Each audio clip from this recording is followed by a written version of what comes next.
Ladies and gentlemen, the President of the United States.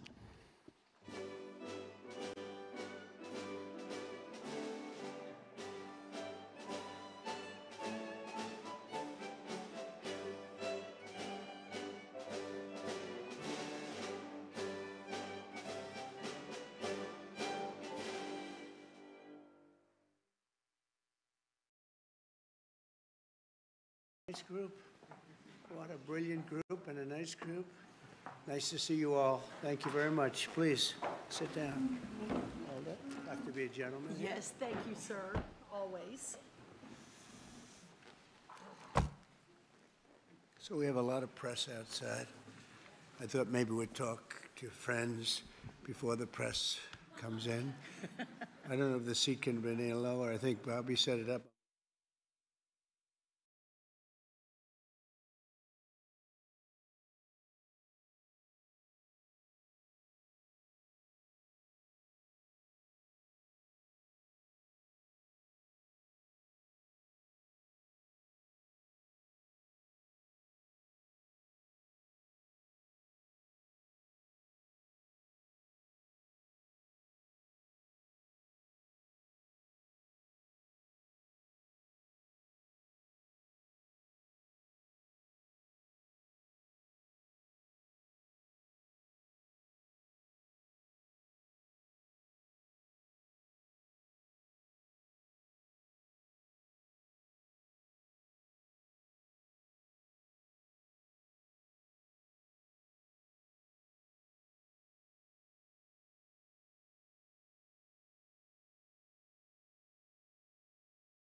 So nice. Thank you. Very nice.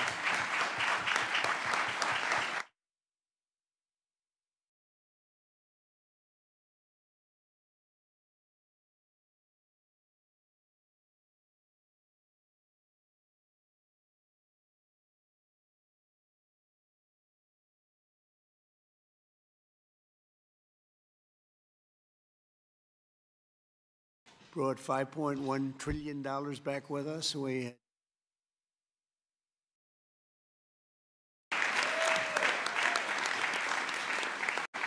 Our country is hot and hot as it can be. It's amazing. If you go back 6 months, it was cold as could be.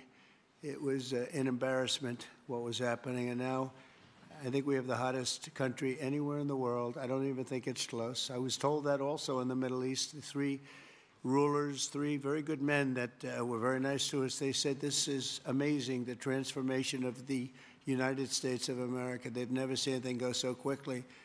And it's literally over a period of 4 or 5 months, but really since November 5th. And I think we have the hottest country in the world right now. So we're doing well, and we'll keep it going. And we're going to have a lot of fun. We're going to make a lot of people happy, a lot of people well. That's why we're here. And I want to thank you all for being with us in the great White House. There's nothing like it. There's nothing like it. Every time I walk in, I say, man, this place is something special. You never get used to it. It really is. As we mark a historic milestone in our mission to make America healthy again.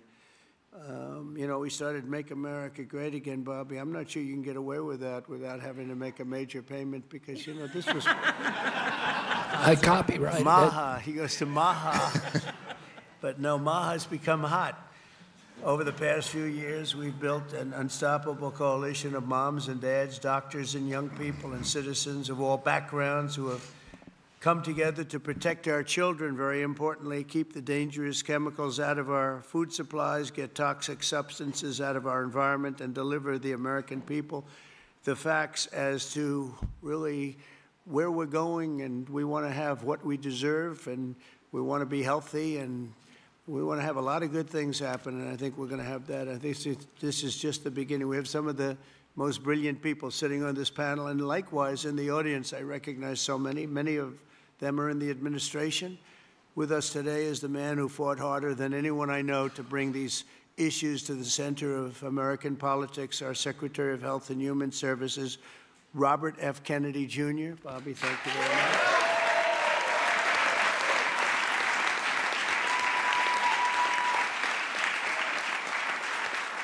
And we're also joined by Secretaries Brooke Rollins, Scott Turner, Linda McMahon, Doug Collins, Doug Burgum, Lori Chavez DeRemer. You're doing a very good job, Lori. You know, considering she's a Democrat, you know. The unions say she's really good. I did it. You know, I took a lot of heat for doing it, and then they were all saying what a great job we did. Now everybody's happy with you. Great job. Thank you very much. As well as EPA Administrator Lee Zeldin, Budget Director Russ Vaught, SBA Administrator Kelly Loeffler. Kelly's been amazing. She runs small business, which is actually the biggest business there is, right? She had no idea how big. She's doing great. FDA Commissioner Dr. Marty McCary. Thank you, Marty. NIH Director Dr. Jay Bhattacharya. Thank you very much, Jay. Thank you. And let's see, who do we have here? CMS Administrator Dr. Mehmet Oz, a tremendous guy, actually. Thank you very much, Mehmet. A friend of mine, a really great senator, Roger Marshall. Roger, thank you. Governors Mike Braun, Jim Pilon, Patrick Morrissey, Representatives Vern Buchanan, former Speaker of the House, Newt Gingrich. Newt, a very quiet man. Very silent man. Nice to see you, Newt. 4 months ago, I created the Presidential Commission to Make America Healthy Again, and today the commission officially delivers its first report on childhood health. Here are just some of the alarming findings, and they really are alarming. It's unbelievable, terrible. More than 40% of American children now have at least one chronic health condition. Since the 1970s, rates of childhood cancer have soared in many cases by nearly 50%, 50%. Wow. In the 1960s, less than 5% of the children were obese. Now over 20% are obese. A few decades ago, think of this one. This is, to me, the one that gets me every time, and it seems to be getting worse. Just a few decades ago, 1 in 10,000 children had autism. Today, it's 1 in 31. Last time I heard the number is 1 in 34, right? Now it's 1 in 31. There's something wrong, and we will not stop until we defeat the chronic disease epidemic in America. We're going to get it done. For the first time ever, this report examines some of the root causes that many believe are making our children sicker and our population sicker, I guess. It just doesn't stop with the children. It's our population also, such as the ultra-processed foods, over-medicalization and over-prescription and widespread exposure to potentially toxic chemicals. Unlike other administrations, we will not be silenced or intimidated by the corporate lobbyists or special interests, and I want this group to do what they have to do. We have to spell it out. In some cases, it won't be nice or it won't be pretty, but we have to do it. When you hear 10,000, it was 1 in 10,000, and now it's 1 in 31 for autism. I think that's just a terrible thing. It has to be something on the outside, has to be artificially induced, has to be. And will not allow our public health system to be captured by the very industries it's supposed to oversee. So we're demanding the answers. The public is demanding the answers, and that's why we're here. Already we're phasing out 8 of the most common artificial food dyes.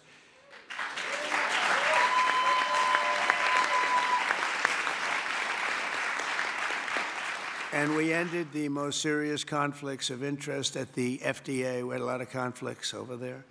Earlier this week, we approved a SNAP waiver request from Nebraska so they can stop taxpayer dollars from being used to make our children obese. I understand requests from 3 more states will be approved shortly, and more are expected to come in the following weeks.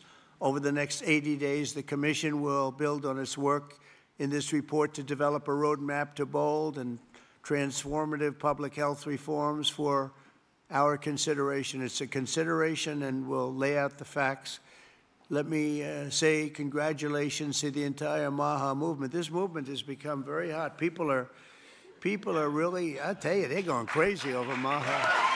They're going crazy, right?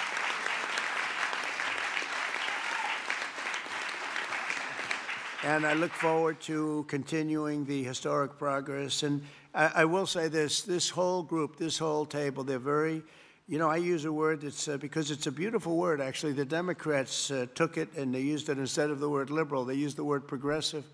And normally I'd say you're very progressive, meaning you're far, they're not progressive. You are progressive. They shouldn't be allowed to use that word.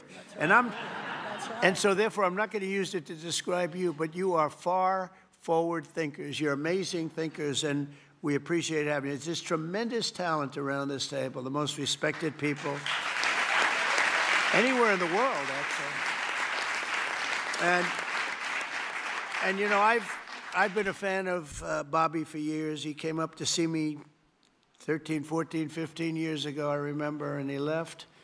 And I made a couple of the statements that he made because I agreed with the same thing, and we both went through hell. Do you remember that? It was a massive, but you know what? We turned out to be right. It was sort of interesting. But I've been a friend of Bobby, and he's been a foe, too. You know, he's tried to stop a couple of my jobs. In one case, he did stop a job, and I was really angry. And then about 4 months later, we went into like a depression. And I saved a hell of a lot of money by the fact that you stopped it. You're welcome. So I never minded. I always said, thank you very much for stopping that big job I was going to do. But he's a fantastic guy, and Bobby, we're with you all the way. And your beautiful wife is right sitting in the front row, and she's always been right there with you. And, you know, it was very interesting. When Bobby came, I really wanted Bobby to join, and he was doing very well as a candidate, really well. He was being treated very unfairly by the other side, but he was doing so well that they treated you unfairly. They had no choice. I think they said, in order to qualify, Newt, you had to have 80% of the vote. Okay, do you remember that deal? You had to have 80% of the vote in order to qualify to run against Joe Biden. And Bobby thought that was a little unfair, and that was about it. And he came on board, and we got very lucky. But you really helped, and I want to thank you very much, really. We're with you all the way. Thank you very much. So Bobby, if you'd say, give him your thoughts, please. Well, thank you very much, Mr. President. I do want to say something, because I get a lot of credit for steering this administration toward the MAHA movement. But I joined the campaign in August. I joined President Trump in August and became, you know, went from independent to his campaign. But it was in June that he made a speech specifically on this issue. It was a MAHA speech before MAHA existed. And that, I took note of that speech at the time and thought there's a potential here for a common ground. So I want to thank you for your vision, for your courage, for standing up. You know, President Trump is a populist president. He's a president, he's blamed for giving money to billionaires and all this stuff. We hear about that all the time. But he is on the side of the middle class, the working class, the poor in this country, people.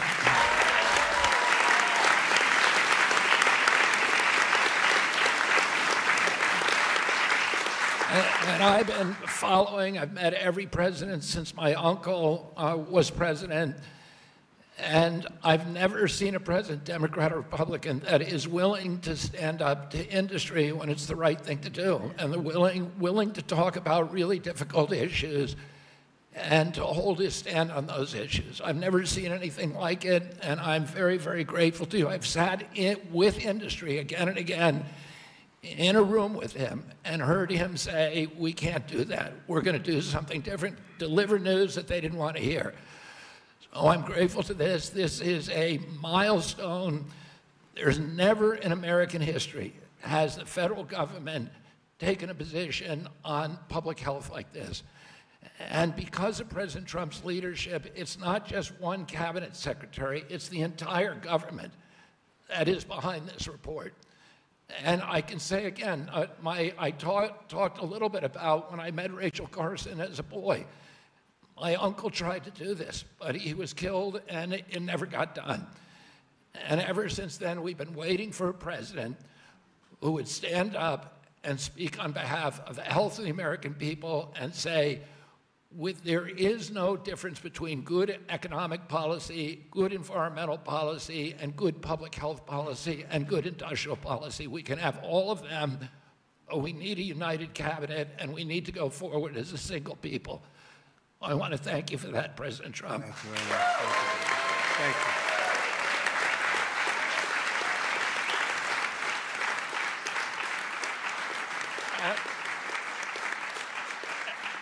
At its core, this report is a call to action for common sense.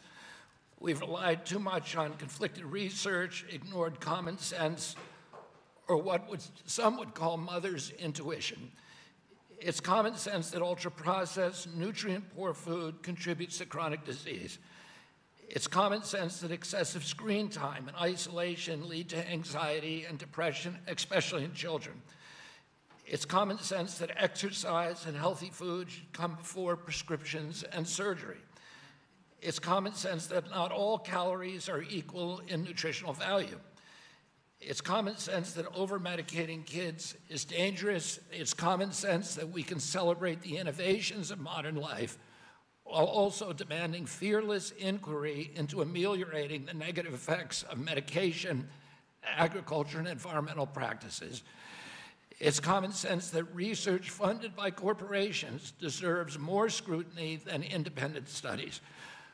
I'm so proud of this cabinet, and particularly Secretary Rollins and Administrator Zeldin, who, again, I'll say it a third time, work late nights, early into the morning to make this happen, and to all the leadership from the White House staff, beginning with Stephen Miller, and Heidi Overton, Dr. Heidi Overton, with Vince Haley.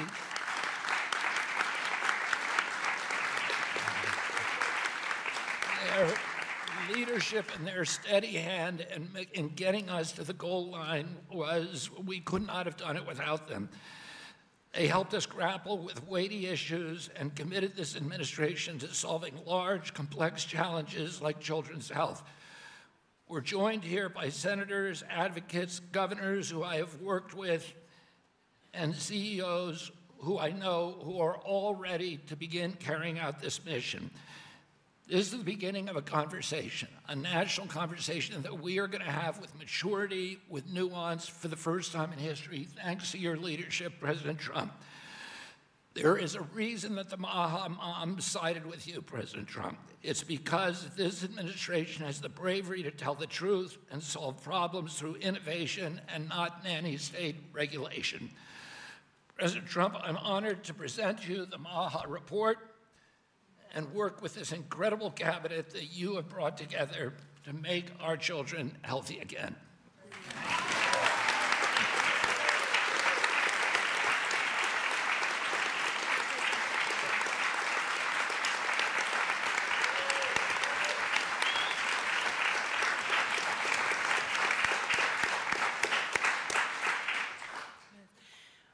Three things. First, on behalf of an extremely grateful nation and on behalf of a lot of extremely grateful Maha moms who are out there, Secretary Kennedy and Mr. President, thank you. I see a Maha mom and grandma and our amazing Chief of Staff right there, Susie Wiles. I see a Maha mom and Caroline Levitt all across our cabinet. Sir, my oldest son, Luke, is here. Stand up, Luke. I am a Maha mom of 4. And this hits particularly close to home for every single one of us in this room. That's the first thing. The second thing is that you mentioned, sir, in your remarks that we are on track to sign multiples of SNAP waivers to get junk food and sugary drinks out of our food stamp system. And I am so proud.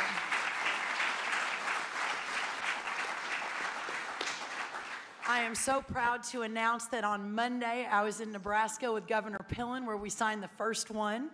An hour ago, I signed the second one for Governor Braun in Indiana. He may not even know that. I've got it right here, sir. I also signed the third one, Governor Kim Reynolds of Iowa, about an hour ago.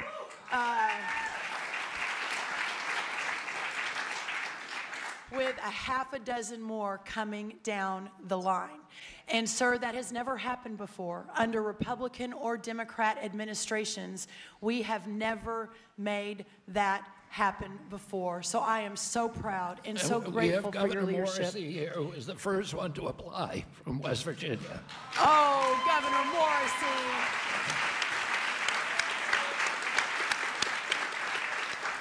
We will make sure you're at the top of the pile, sir. I apologize. Governor Sanders has been a leader. Governor Polis from Colorado.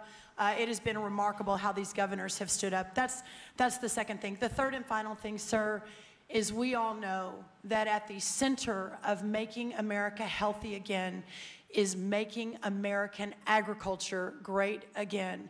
Without American agriculture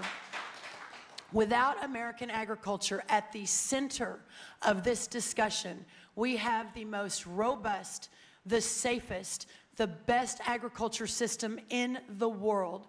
And in partnership with the amazing Secretary Kennedy and all of these incredible patriots sitting around this table, under the leadership of the extraordinary President Donald J. Trump, we will make America healthy again. And what an honor it is to be a part of that. Well, thank you, sir.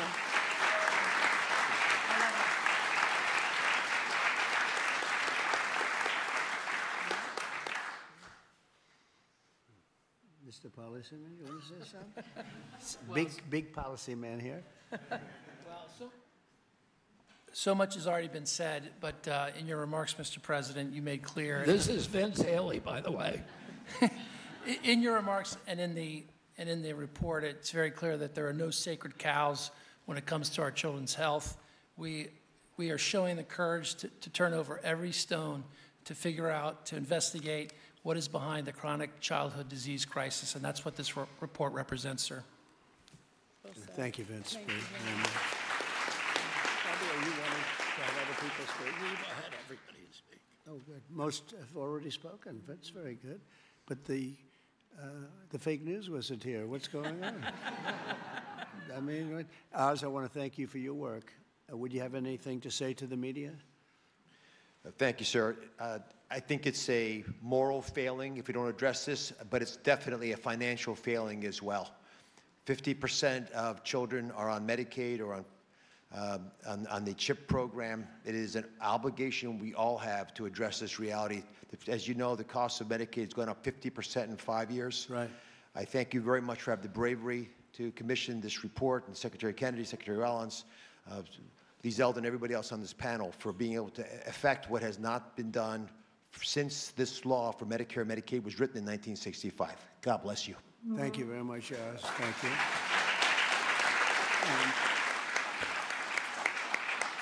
A man who's just so highly respected, Dr. Marty McCary. Would you say a couple of words, please? Thank you, Mr. President. The United States is the best in the world when it comes to proton beam therapy, CAR-T, sophisticated operations. But when it comes to the health of the population, it's been a 50-year failure. And we have got to change course, and it's not until you have had the courage to let us take on these giant issues, as Vince Haley said, without any sacred cows, that we've been able to change. And I think this will transform our healthcare system from a reactionary system where doctors are playing whack-a-mole to a proactive system. So thank you, Mr. President. Thank you very much. Thank you, man. Highly respected man. Jay, please say a few words. Thank you. Thank you, Mr. President. I said earlier already that it's shocking to me that what this report says, which is that our kids will live less long, less healthy, more unhappy lives than we will as parents. We can't have that. I'm so proud to be part of this moment because that doesn't have to be the future. We can change things by doing excellent gold standard science, understanding the root causes of all these problems, reversing it. And Mr. President, this is an enormously important moment because it's from this moment forward we will reverse course, so our kids will live longer than us, will live more healthy than us, and will be happier than we have been. Thank you. Thank you very much. Thank you. Thank you, Joe. Good job, too. I have to say, we have the greatest farmers in the world, and we love our farmers, and we want to pay respect to our farmers, and we always will. And we won the farmers by a lot in the election, in every election, all 3 elections, and we won by a lot. And I will never forget that. And they are foremost in our thought. And representing, I think, the farmers better than just about anybody can do is Senator Roger Marshall. Could you say a couple of words, Roger, please? Mr. President, we're not tired of winning yet. Congratulations. What a week you've had overseas, one win after another, one big, beautiful bill across the House floor this morning. You're the best closer in the game, and this is one of the greatest days of my life, professionally speaking, as well. And I just want to acknowledge my MAHA mom out here as well, that my wife, Lena, was a MAHA nurse and a MAHA mom and a MAHA grandma. Now, Lena, will you please stand up as well, my wife?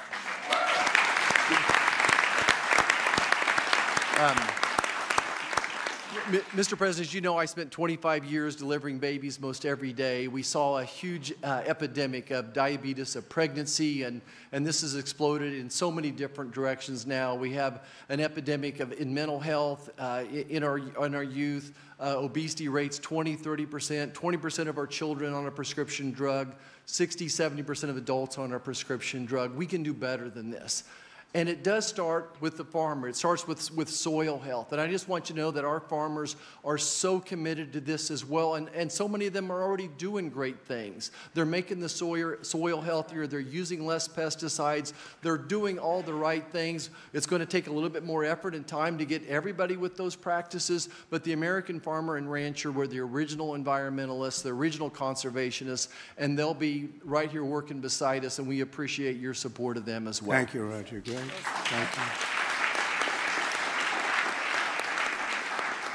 So I think I'll close by just saying that something happened a week ago that was very, very important, profound, but very important in so many ways.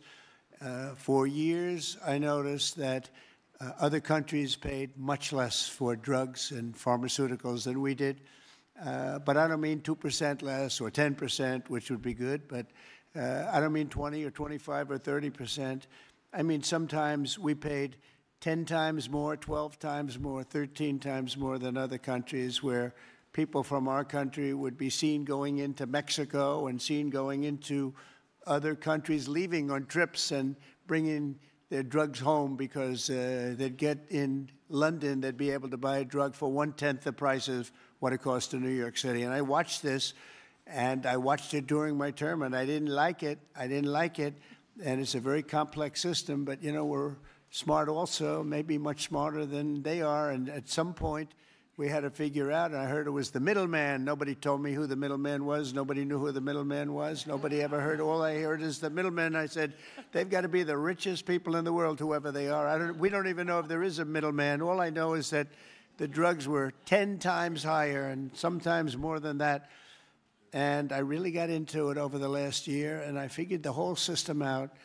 And for various and sundry reasons, the United States of America was being screwed, and we were being taken advantage of and being laughed at for years and years. And I said, it's not going to happen anymore. And I brought a great gentleman, the head of Eli Lilly, in, who's great. He really is. He's great. He's done a fantastic job, and others also of the companies. And I'd have it out with him. I had debates with him, actually, and pretty much it was a debate that was impossible to lose. You had to be a real bad debater to lose that debate because they couldn't justify it. They tried to say, well, you know, we pay for research and development, and the United States has agreed to pay for 100%. I said, why? Why are we paying? And by the way, that wasn't even the number because it's still way too high if you took all the research and development. But you have other countries that are a lot more vicious than us in terms of their representatives. And they'd set a price for a drug and they'd say, tell the United States to pay for the rest. We were subsidizing the whole world. And I said, we're not going to do that anymore. We've been a laughing stock for so many years. The last 4 years, we've been a laughing stock. I said it. We were a laughing stock, and now we're the most respected. and we're the hottest country in the world. We're going to remain that way. We're going to do that with drug costs, too. And so I said, I'm going to do something that's a very unpopular thing to do with a small number of people, mainly the people that own the drug companies and others. And I'm not even blaming them. They were able to get away with it. But it was really other nations that took advantage of us because the drug companies were under their thumb. And they would say, this is what I'm going to pay. And the European Union was right at the top of the list. Let me tell you, we're going to pay $20 for this, and we're not going to pay any more. And America would pay $240 for the same thing that they're paying $20. They said, tell America to pay for the rest. And for years, they went along aimlessly, and they did it. And I started making changes, and I'll never forget the end of my first term, which was very successful. We had the best stock market ever. We had the best economy ever of any president. We went up 88% in the stock market, as an example, and I think 116% in one of the other indices. And we're doing well, but this whole thing with the drug costs always bothered me, and I started really studying it, and it's very complicated stuff. And I said, you know what? We are paying so much more, and I demanded favored nations. We're the biggest buyer, we're the best buyer, we're the most solid buyer, we're the one that paid for all of the research and development. And I said, we're going to do something that's earth-shattering. So at the end of my first term, I was so proud because it's the first time in 28 years that any president reduced drug prices during the course of 4 years. And you know what the number was? 1/4 of 1%. But it was down 1/4. Think of it, 1/4 of 1%. Very little. Essentially, they remained the same. But I wanted to get it down, and I was so proud. I thought I was the greatest guy in the world. I took it down 1/4 of a percent, and I had news conferences. I was bragging. I'm the only one that did it 28 years. And then I said, that's not very much because we were still paying so much more. And I decided I've got to break the system. And it's the most powerful lobby in the world, the drug company. The most powerful they are, the most powerful. And I'm not saying bad, good. I'm not saying anything, but they have tremendous power over the Senate, over the House, over the governors, over everybody. And they spend more money, billions and billions of dollars. And I said, I don't care. I have to do what's right. And I declared a favored nations, most favored nations, where the United States from now on is going to pay the exact same price as the lowest price anywhere in the world. In other words, if you take...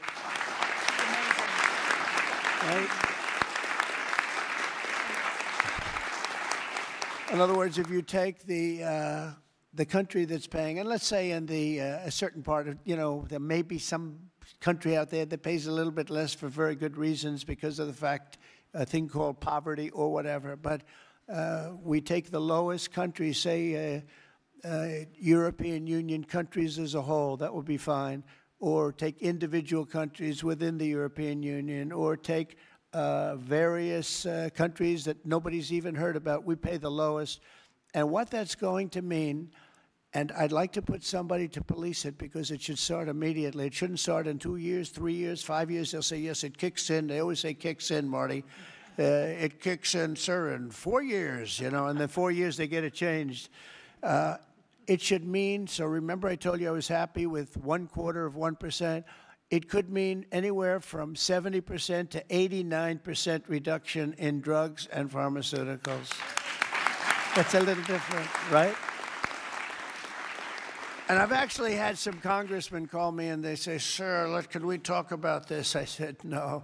They wanted to talk because, there's tremendous power against them. And I understand that. And every one of them was covered. Senators were. I see Roger smiling, and Roger probably was too. But you know what? He wants to do the right thing, right? He wants to do the right thing.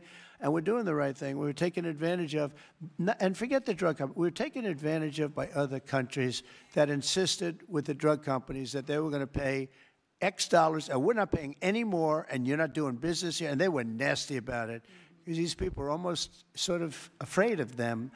And we are going to now get a reduction in drug costs of up to 89% in some cases, but 50% would be a bad number. So think of that. 50% versus 1/4 of 1%.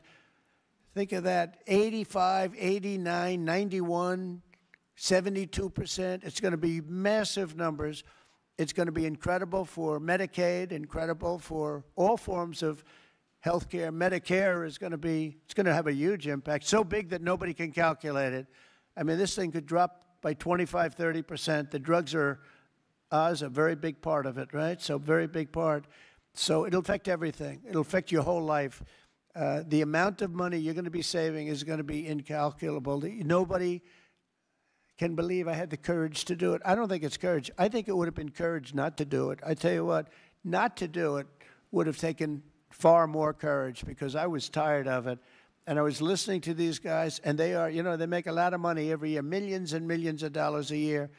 And I agree, because at the beginning, because of the complexity, you'd walk out of a room, you'd hear them talking, and, they almost convince you that it's a great system, it's a wonderful system, even though we were paying 10 times more. That's why they make $30 million a year, because they were good, but not any longer. And one of them just threw up his hands after I was just pounding on him. He said, I can't do it anymore. It's the hardest thing I have to do is trying to justify this damn thing. I can't do it anymore. One of the biggest companies, I just can't do it anymore. You're right. And as soon as he said that, that was like incredible, because I understood exactly he couldn't do it. He said it's the hardest thing he had to do is trying to justify why we're paying $200 for something and somebody else is paying $12. That is a neighboring country. Take Canada. I mean, people go up to Canada to shop because the prices are so much less, and it's not going to happen anymore. So we're going to take the lowest country anywhere in the world, and that's what we're going to be paying, and we'll be saving from 50 to 89%. And these are big, these are tremendous numbers. There's not going to be anything where we're paying 10 times more than somebody else. And one thing that is very important, and it's got to be implemented, it's done. I've done the order, it's done. But we have to get somebody that's got a lot of strength and a lot of power, because you have to implement it, because these countries are going to go down fighting.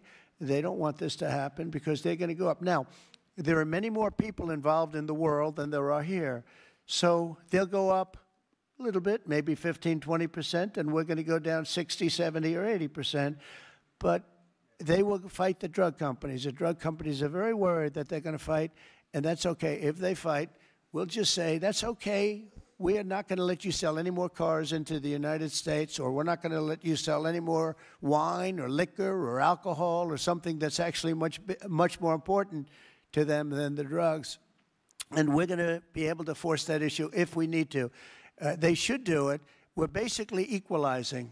They should do it. And, the drug companies should do just as well. This shouldn't be a hit on their stock. I don't think it will be. It's basically, it's going to be the same amount of money, but it's going to be redistributed.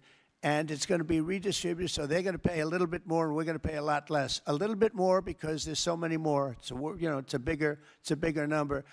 And so, Bobby, I'd like to ask you and Dr. Oz and Marty, perhaps, and Jay, and maybe representing the world's politicians, I can ask Roger, who's so great with this whole subject, if you would be very, very tough and very, very, very powerful in a sense. It's not easy. You're going to have to get this done. The drug companies are going to say, well, they won't do it, and maybe they won't. And if they don't do it, we're going to not do business with that country or those countries. But we're going to have to be very tough until it's totally stabilized and equalized. And Oz, I mean, I see your eyes are gleaming because you've been talking about this for a long time, but you've never had anyone willing to do it. But I'm willing to do it. And I think it's going to go down as one of the most important things we've ever done, because drug costs are going down. Think of it. Then every year for 21 years, the costs have gone up. And now they're going down maybe by 85, 89. I'm telling you, 89% in 2 instances, 89% cut. Nobody's ever seen anything like it. So I'd like to ask Oz in particular, because you and I know each other. He's a very tough hombre, this one. He's tough as hell. And so if you can lead the group, and it's not going to be easy. You're going to have to get in, and you're going to have to fight. If you do it, you can have, within a period of weeks, you can have drug costs that drop like a rock, okay? So you, as a group, I have great confidence, and if you don't do it, I am firing every single one of you. Good luck, guys. All right? Can you handle it?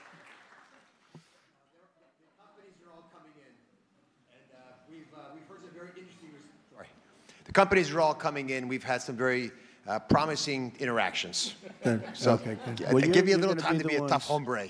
You'll do a great job. I have no doubt about it. Thank you very much. Any help, I will be there to help you, okay? But you mentioned something that has not been discussed in the past. People have talked about drug prices in a silo and in isolation.